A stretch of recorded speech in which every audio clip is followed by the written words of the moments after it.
Well, there's that. As we are joining you now, a WVU basketball postgame show after West Virginia lays an egg and drops a pretty bad loss at TCU. It is a road game in the Big 12, but that can't be an excuse for this one. A game blown and another loss for the Mountaineers in recent play. And besides that Cincinnati win, it's been all losses in the last couple weeks. Mike Asti, Cody Nespor. Cody's game recap is over there at WV Sports Now. We will have more coverage on the site of this game and everything else we cover throughout Mountaineer athletics. But the focus here is on another loss for the Mountaineers, 65-60. Missed free throws down the stretch. They did take advantage of turnovers from TCU early in the first half, but then TCU turned it on and they were able to defend Small better, and he didn't get enough help until the end. And then besides his steal there for his last bucket, not much doing. So, Cody, what's your takeaway from this game? It looked like a game early on they were going to run away with, and despite it being a road Big 12 game and Vegas actually favoring TCU, ironically, that's what you want to see from a team that's looking like they're locked in for the NCAA tournament. But now after another bad loss, it feels like they're going to be on the bubble the next time Lenardi drops a bracket. And today of the game, the day of the game, he had them again firmly in off the bubble. But I don't know how nice he can continuously be when they keep losing games like this. Yeah, I think you could argue, I'm not going to, I think you could argue this is the worst loss of the year. I think given the circumstances, Arizona State is still worse. Yeah. But and I tweeted like a worse matchup, so maybe that would be the Yeah. argument that this is a worse loss, but this is on the road and that was at home. Yeah. Yeah. And this is the first time all year where they've really, like you mentioned, they really were in control of a game and just let it slip away. Because you're right, the first 10 minutes, it looked like it was going to be a blowout. They really were not having any issues. TCU was playing very poorly. And West Virginia very early went up by 12. And then all of a sudden, it was gone, right? I mean, it's TCU just that, it's that South Park meme, and then it's gone. Yeah. TCU just out of nowhere flipped it and obviously cut it to 1 before half, and then beginning the second half just ran away with it. West Virginia, fought back late to their credit. Had a chance to win in the last couple of minutes, but it shouldn't have gotten to that point. It should have been put away in the last couple of minutes, not fighting tooth and nail. Yeah, Cody Nespor again, Mike Asti here, WV Sports Now. The Mountaineers lose at TCU, and ironically enough, former rival of the program, Jamie Dixon, gets an historic milestone victory, 500 for him as a head coach. Obviously, some of those against West Virginia as he was a head coach of Pitt, and a lot against Bob Huggins. Granted, also lost a lot to Bob Huggins. First time against Darren DeVries, he goes 1-0.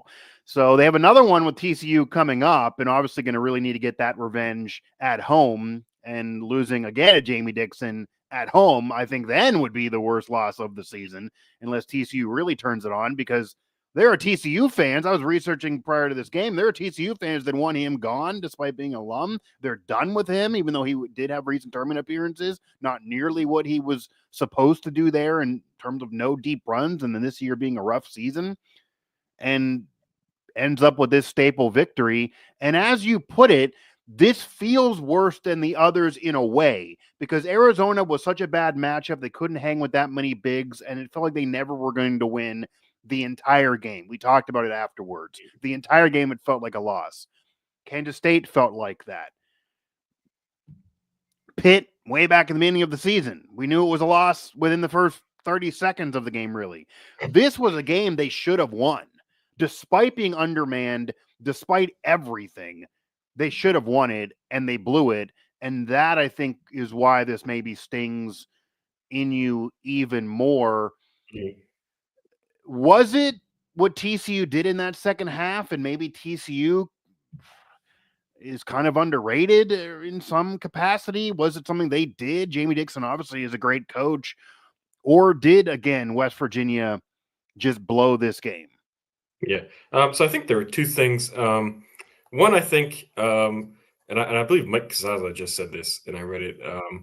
TCU, like in the middle of this game, grew up as a team. Like they're a young team. Yeah. I think they had two returners. Like they grew up in the middle of this game, just sort of out of nowhere. And they turned the ball over 9 times in the first 10 minutes, and then I think two more times the rest of the game. They just grew up and took care of the ball and said, "We're not going to get punked on our home court." Yeah. Um, True. and then the two, I think this was the first game all year. Uh, Darren DeVries got outcoached. I mean, I think you look at the adjustments Jamie Dixon made in the last 8 minutes of the first half, and then to start the second, I mean, Darren had no answers for it. I mean, it was total. It was both ends of the court. It was in transition. It was everything. And they didn't have an answer for it until Javon Small took over in the last 5 or 6 minutes. And that hasn't really happened this year. But I mean, obviously, Jamie Dixon's very, very good coach. Been doing it for a very, very long time. But Yeah. he doesn't have a very good team. so that's the point that's really disappointing. And I don't think DeVries has done a great coaching job since Iowa State. It's easy to say that when they keep losing. But there hasn't been a ton of moments where they've made a great in-game adjustment to fix something and they're getting off to the slow starts and it's I don't know, and they keep doing the same things. Like every time they get in trouble, all they do is put Javon in the pick and roll, and they're like, "Well, let's hope it works," right? So it's and if it wasn't for the steal in the last couple of minutes, they would have had an even longer drought without a basket down the stretch because that was just a mistake by TCU. So if TCU didn't just kind of have a mental collapse, it would have potentially even been worse, and you wouldn't even have had a situation where they're wiping sweat off their brow in the last 30 seconds. And it is interesting to put a little bit on Darren DeVries here in the last week or so, because prior to that, we were writing about it. Everyone was talking about it. He was looked to be a runaway Big 12 coach of the year, if not national coach of the year. I definitely think it's fair to say the national coach of the year is probably gone now. Yeah. The Big 12 coach of the year is actually still in play if they can turn it on, because to be fair, he's had a lot of adversity. They had a horrendous season last year. And if they do crawl in the tournament, even as a 10, 11, 12 seed, you could still argue him as Big 12 coach of the year. It's not like the normal top coaches are having great years. Bill Self's not going to win it this year. So there is an opening there. But if he doesn't win it, he could only maybe blame himself, because he's a great coach. But yeah, this is one that he did get out coached in. And it's ironic because in West Virginia's bad losses, certainly recently, it does look like Darren DeVries, who is an otherwise great coach, is getting out coached despite having an undermanned team. But in their big wins, which still may slide them in the tournament, like at Lawrence over Kansas, he out coached a national champion. I mean, he outcoached Bill Self, a future Hall of Famer, in that game. So if you can do that and outcoach a Hall of Famer in their place, arguably the toughest place to play in the country, then it is annoying to see you get outcoached, even by a great coach in Jamie Dixon at his place. Even looking at the crowd, even when they were up in the final minute, it looked like TCU fans, certainly their students, were expecting them to blow the game. They weren't even cheering. They're stone faced, like, oh man, now we're tied. It's like, you're the underdog here in all reality, despite Vegas. Like, you're tied. It's still comfortable. West Virginia's barely scoring. So that's the season they're dealing with. And they got this win. And, Javon Small, the one difference I will say about this game compared to the other recent losses, Cody, is in this game, Javon Small had 20 points. In this game, and a lot of it was in the first half, but in this game, Javon Small was an offensive force that TCU eventually had to figure out, but he had to be accounted for. In the other recent losses, he was really in the witness protection program, certainly against Houston, even though they're a top 10 team. He was one for his first handful. He was the Javon Small that beat Kansas. He was the Javon Small that got big time wins in this game, at least half of it, and the overall numbers are good. He didn't get enough help, obviously, and he's not getting Tucker DeVries back, but he hasn't had him. Again, he beat Kansas without him. So it can be done. That's another thing that I think is annoying too. It's one thing if Javon Small is exhausted and then he can't do it alone and he has a bad shooting night, which will happen, and they lose like has happened recently. But for him to score 20 and then lose to a bad team when you had a 12-point lead at one point, that's why this could argue as the worst loss of the year. Maybe not factually the worst loss, but I think this loss stings the most because they got over the other ones. Like Lenardi and the committee, they were giving him mulligans almost by keeping him in the tournament. I think now it's almost we can't do you any more favors. You can't keep dropping games like this and just cite Tucker DeVries being out because you proved you can win without him already, and then you play this poorly and blow a game like this. Yeah, and this game really was simple as like you said, Javon was Javon, and he got absolutely no help. Jonathan Powell hit that one shot to tie the game. He was 1 for 9. Hansberry scored twice, 2 points. Like those are the guys who need to be in the 10s. Andre was 10. Joseph Yesufu was 11 on 11 shots. So it's you can't if you're going to lose and Javon's not going to have 20, you're just going to lose that. But yeah. If Javon's going to do this and you can't give him anything and you're going to lose, that's why it stings so much because your star player is being your star player and you're letting him down against a bad team, like just a bad TCU team. Let's not sugarcoat it.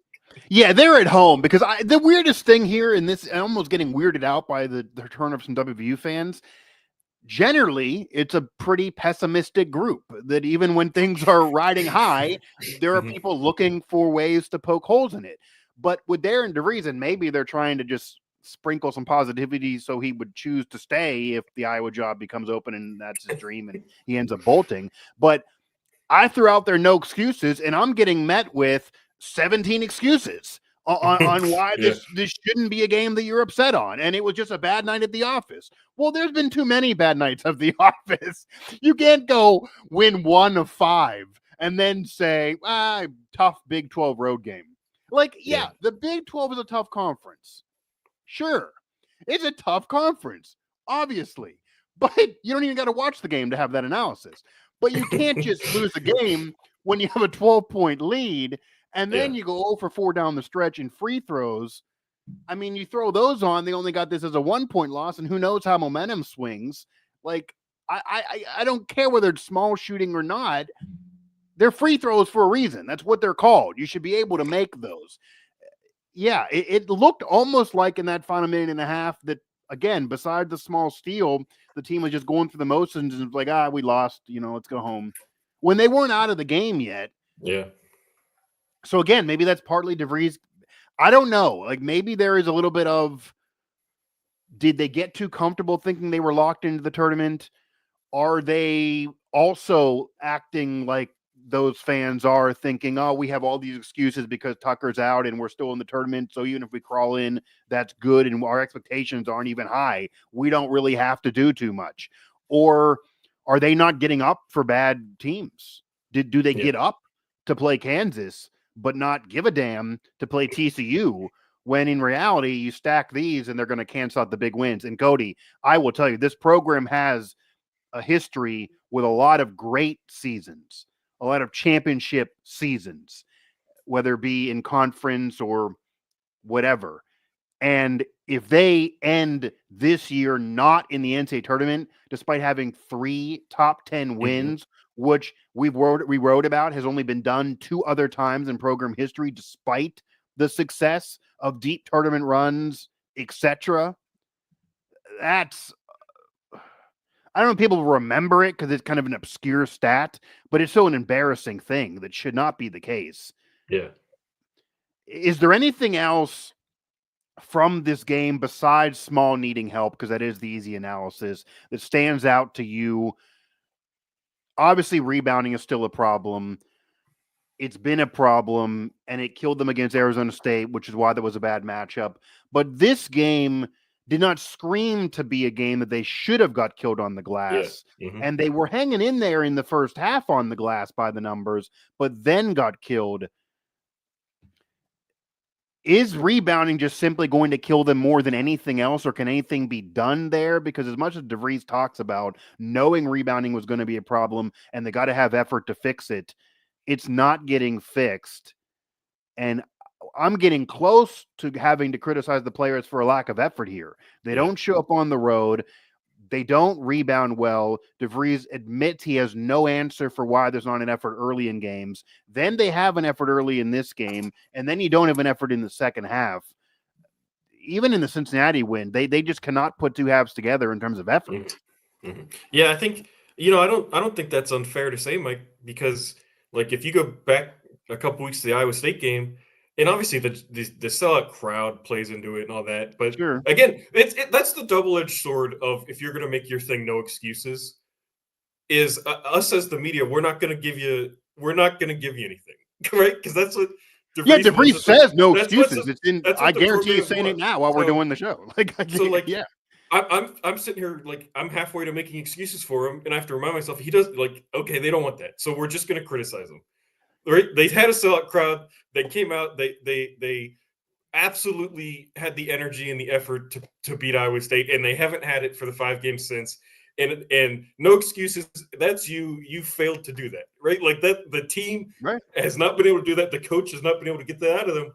And if we're not going to make excuses, that's just flat out your fault. And you've lost 4 of the last 5. 100%. And Darren DeVries said, I believe it was after the Houston game, that Tucker being out is not an excuse. We've proven it's not an excuse because of big victories, and we can still win. It'll just be different. Out of his mouth. So if that's the case, then you can't be dropping games like this. Again, the fact they had a lead, the fact that they had the first half go the way it was, where TCU looked like they were giving them the game because they were playing so awful and turning it over left and right, and then you still lose. I get it's on the road. I get Jamie Dixon, and maybe he'll end up in the Hall of Fame someday if he keeps stacking W's, but that none of that should matter. You are supposedly having the better coach right now this year, and you are a team that's supposedly the NCAA tournament team, not the team that just beat you. And again, I would be fine with doing the excuse thing because they are undermanned and have dealt with a loss. If it was 1 or 2 games like this, they are now making this a trend. And it is coming after the biggest night of the year. You could argue Kansas at Lawrence, but at home, Iowa State, big opponent, Jerry West being honored, all of that. That's the celebration of the season, really. And from then on, they've never been able to take that energy to any game. And they had a little bit of it in the second half against Houston, where DeVries literally said, take this to every other game. And they really didn't. And they beat Cincinnati because they're just better. But that's not going to work in this game. So do you think, and I do see we have some chat activity here. I don't want to make this too long of a post-game show. Just want to give our thoughts because it was such a bad effort and they did lose. So I'm not going to make this too much of a chat session here. I do see bad loss will be okay. 9 games left, 5 at home, 4 on the road, 4 points in the last 609 from the same person there. Yeah, that's not good, obviously. I guess that's something I can hit on to kind of as a rebuttal to what the fan said there. And we talked about this on past episodes of Mountaineer Report. And this is also what annoys me too about this loss. This was supposed to be the easier stretch of the schedule. I get this is I get it's the Big 12 and you're on the road. Okay. But if you can win in Lawrence, you can win at TCU. Okay. And I get you're going to drop some games and no one's going to go undefeated and upsets will happen, etc. But it's been a trend now. It's been multiple times now to teams that are likely not in the NCAA tournament while you're still firmly in bracketology. And the whole thing of 9 games left, 5 at home, 4 in the road, only 1 team ranked, etc. We did a whole show on it. That's out the window because they play like this, they can lose to anybody. Like none of that matters, the schedule. I agree. It should be an easy enough stretch where if they win 4 more games and get to 18 based on where they are in metrics and that they've been a tournament team with 3 top 10 wins, I do think even with this, Lenardi's going to squeeze them in and they'll be in. But I can't guarantee 4 more wins the way they're playing right now. And Mike, I'll do something that sports journalists rarely do. And I'll admit I was wrong a couple weeks ago. I was dead wrong a couple weeks ago. If you remember after the Arizona State loss, I said I wasn't worried because just the way Arizona State's big and strong, and not every team in the Big 12 is like that. I said this isn't the blueprint. Blah blah. Hey, it was the blueprint, right? Like I was wrong. Like the blueprint is, and every team since then has done it. The blueprint is run two guys at Javon as soon as he crosses half court, and West Virginia cannot handle it. They have not handled it. Cincinnati didn't even really do that. That's the only game they've won. But like, I keep going back to that. Like that was the blueprint. I was wrong. Like I thought, not every team's gonna be that big and strong. We forgive you, Cody. We forgive you. But it doesn't it's and that's where I'm. I think Darren has to take some criticism on that. Is every team is defending you the exact same way, and you have not had an answer to it. Like you have to do. I said this after one of the games. Like you have to do something. There has to be some change. That's a nail on the head for me, and that's why maybe you do is run Javon in the pick and roll. They set him a screen and just like hope and pray that he scores, and it's he got to run better offense than that. And they do sometimes. Like the beginning of this game, I tweeted it. It was the best, most balanced offense they've maybe had all season, and that just went away. They just stopped doing it, and I don't understand that. Yeah, I mean, part of that in the beginning of the game, though, they were getting aided by TCU turning it over. So once TCU turned it on, then they didn't really have an answer. And I think what's also weird about this game, Darren DeVries has proven, win or lose, his team usually comes out of the second half playing better because he's a good coach, gets in the huddle with his assistants. They try to make adjustments. Even against Houston, they lost, but that was a top 10 team, and they almost made it a game towards the end because of his adjustments. They usually play better in the second half. The entire commentary last week was, the problem is, Darren, you're having a team be very slow going in the first half. And he even admitted, I don't know why that is. The players said they didn't know why that is. They believe in the scouting report. They had sluggish starts where they would get down 20 points at halftime and then have to turn it on.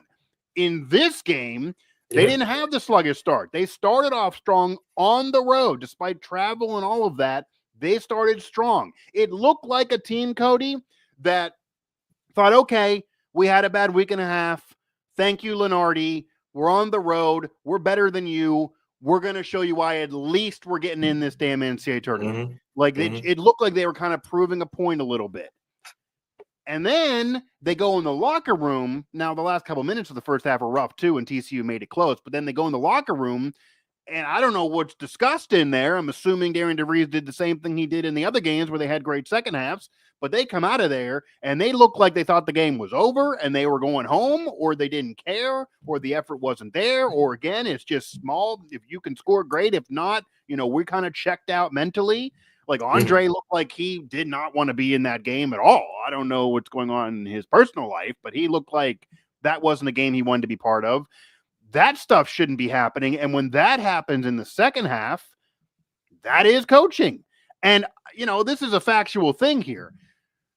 It doesn't matter whether you're a Hall of Fame coach, you're a coach on the rise, or you're a bad coach. Everyone can have days where they deserve to be criticized. Darren DeVries could still very much deserve Coach of the Year in the Big 12 this year, despite these moments. If you look at the whole thing collectively, as I articulated earlier, I do think what he's had to overcome, not having his NBA prospect, having to retool the team multiple times throughout the year, having to figure things out, and coming off of how bad it was last year with the transfer portal roster in year one of a new program. He didn't even know, where you can get a cup of coffee, let alone working his system into place. That, I think, could warrant Big 12 Coach of the Year consideration if this team would make the tournament 100%, even with these bad losses. It does not mean, he's a horrible coach and they should fire him. I'm not trying to go nuts like that. But in this particular game on this show, which is a post-game show for this bad loss, he got out-coached, and you can't have that when you're trying to make the NCAA tournament. I think that's another thing, too. If they're undermanned, what's part of why they've been able to still be a tournament team and have the big wins, people believed in most games, okay, they have the edge coaching-wise, even if they don't have the roster depth. In this game, it looked like check, check, check, all was TCU, and that shouldn't be the case. And, Jamie Dixon's had some bad games too. He's still a great coach. He's had some bad seasons, and this is one, and he's still a great coach. But yeah, Jamie Dixon beat Darren DeVries. TCU beat WVU. WVU did blow this game, and it just looks like a bad loss. In terms of where they go from here, Cody, I mean, it does sound like, by the way, you have potentially a commentary that you could write off of off of your analysis of them just not changing anything and the annoyance of, insanity, trying to do the same thing over again and not finding any different result. And you're not going to if you keep trying to do that. But where do they go from here? How do they fix it? If this is the blueprint, other teams are going to keep doing this. What can be done? I mean, we're not coaches here. Darren DeVries should be figuring this out. But if he's not putting anything out there different, do you have any thoughts that maybe they could listen to here? Because as the fan put it, despite everything we're saying, there are 9 games left. And I think you probably still are going to crawl in that tournament if you win probably 4 of them. And they are all winnable games. You're going to have some home games. Most of them are going to be at home. But I think this is the one night of the year where it's fair to not be confident they're going to get in this tournament now. They could blow this the way this season's now unfolding. Yeah. I just think, this has been the storyline since the second game of the year. That they've got to find the second scorer. And it's obvious now it's not going to be one guy night in and night out. And I just think, Sunday it was Joe Yesufu. Tonight it was, I guess, Yesufu again, but 11 on 11 shots isn't good. I just think, DeVries doesn't. I don't know how to put. He doesn't force things a lot. Like he just kind of lets the team play a lot of times. That's what he said when you asked him, "Do you need a second score?" And he basically said, "No, I'm not going to force it. I'm going to let the thing unfold, and we'll find a different one every night." And I don't think that's going to work. I don't think that's working. Yeah, I think, and I'm not saying force it to this, force it to Amani, and just, even if he's having a half night. Like I think early on in a game, you got to figure out who's got it. Like Powell didn't have it tonight. Amani didn't have it tonight. Andre was all right.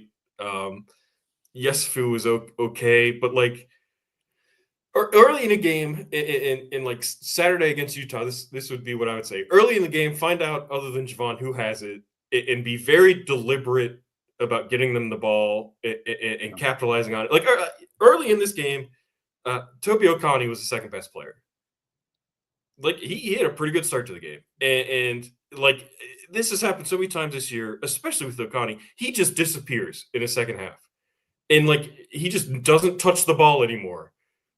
And I think if you're Darren, you've got to like deliberately get the ball to whoever is playing well, get it out of Javon's hands so they can't just double him. Like, and be very, and I keep saying it, be very, very deliberate about it.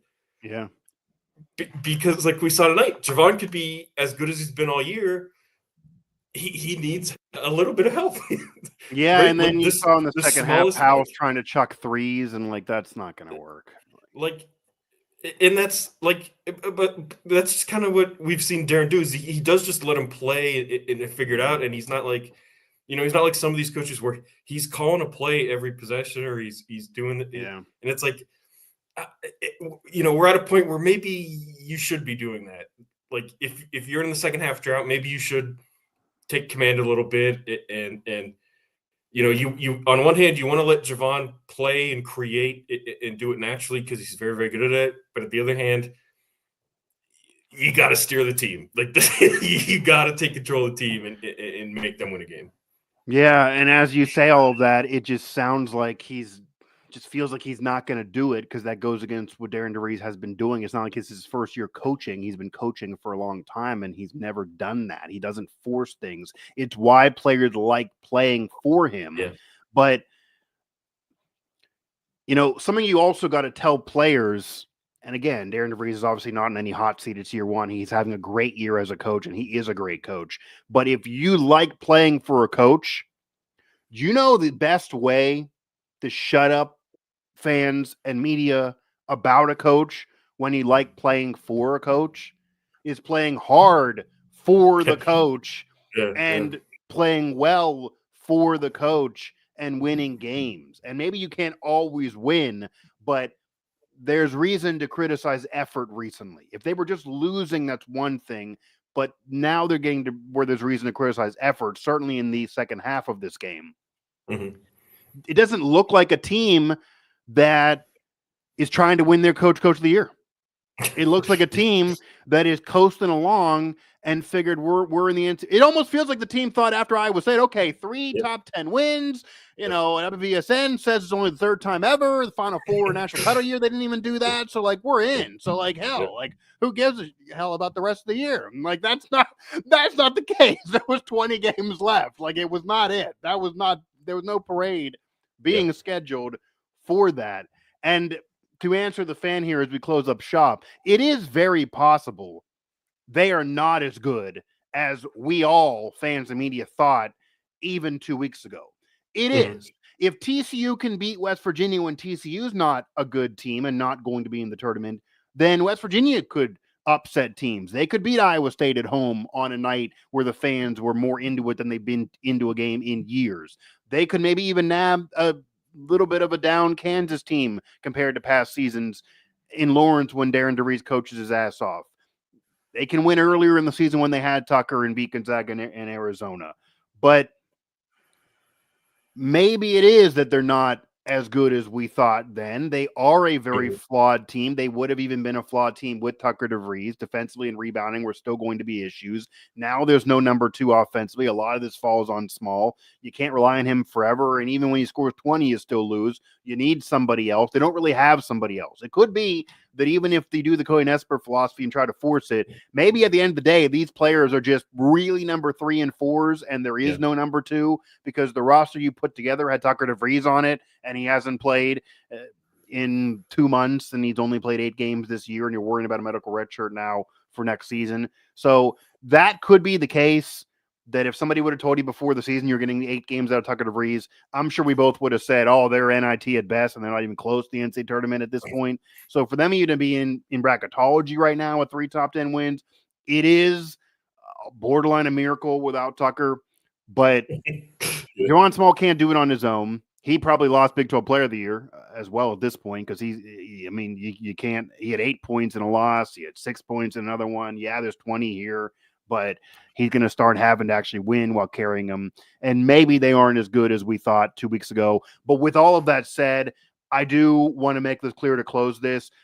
All of that is true, but you can say they're not as good as we thought and they're flawed and also simultaneously say they shouldn't have lost this game.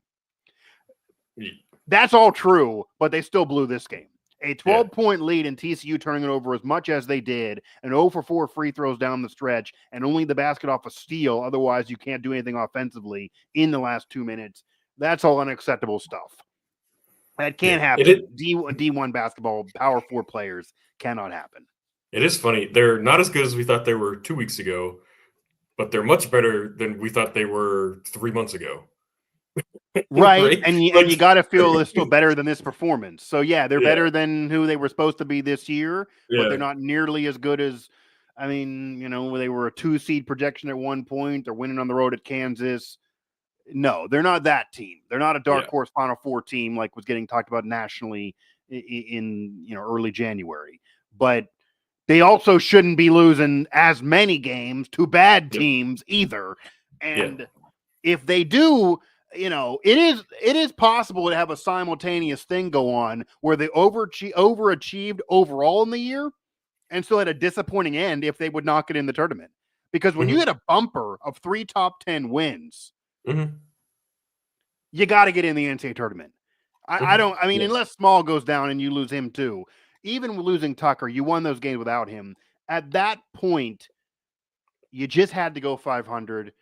You just got to get in. And then I don't think anyone would give him any pressure to even win tournament games. You just got to get in. If they end up not getting in because they're losing games like this, even with the big wins and even though Tucker's been out and even after last year in the drama, I think you can say, okay, maybe they overachieved overall, but that's a disappointing end. That's a disappointing end to I mean, if they end up going like 3 of their last 12 or something like that, I mean, I'm going on all these shows appearing and saying, no, I think they're still in as long as they don't finish the year only winning 2 of the last 14. And then we're here. And I mean, I'm concerned at this point. So, yeah, 65-64. So 65-60 ends up being the result here. We said they were in without full-on collapsing. They're collapsing. Yeah, I mean, barring a collapse. That was I think we even wrote that, barring a collapse. Here it is. Here's the collapse. They're barring a collapse. We're in the middle of it. They're collapsing, and they have enough of a cushion. They can get out of it at any time. But the Cincinnati win didn't do it. They're at home, but they've also lost the bad one at home recently too. So yes, barring a collapse, they should still get in. They're not as good as we thought they were, 100%. They got to win on Saturday for sure to preserve bracketology if you care about that. And if they don't, I'll put you this way, they lose on Saturday and Lenardi puts them in the tournament, I'm about to send him an email and ask what's going on, because at that point they're off my bracket. I mean, despite the wins. So you just got to stop the bleeding here at some point. The Band-Aid they put on at Cincinnati, that didn't work. They got scarred here. That's not enough. They need more. So that'll do it. 65-60. Jamie Dixon gets win number 500 against WVU. Maybe he goes home and shares a little bit of a wink with his wife on, like, that was a weird team to beat to get that 500th. He probably likes it a little bit in that regard, despite Huggins being gone. And West Virginia, once again, loses another bad one. Yes, on the road. Yes, it's Big 12 basketball, but that's a game they blew. We will see where they go from here. But now I think we can say this team was on the bubble and is in must wins coming up. And that really probably was not able to be said until this moment.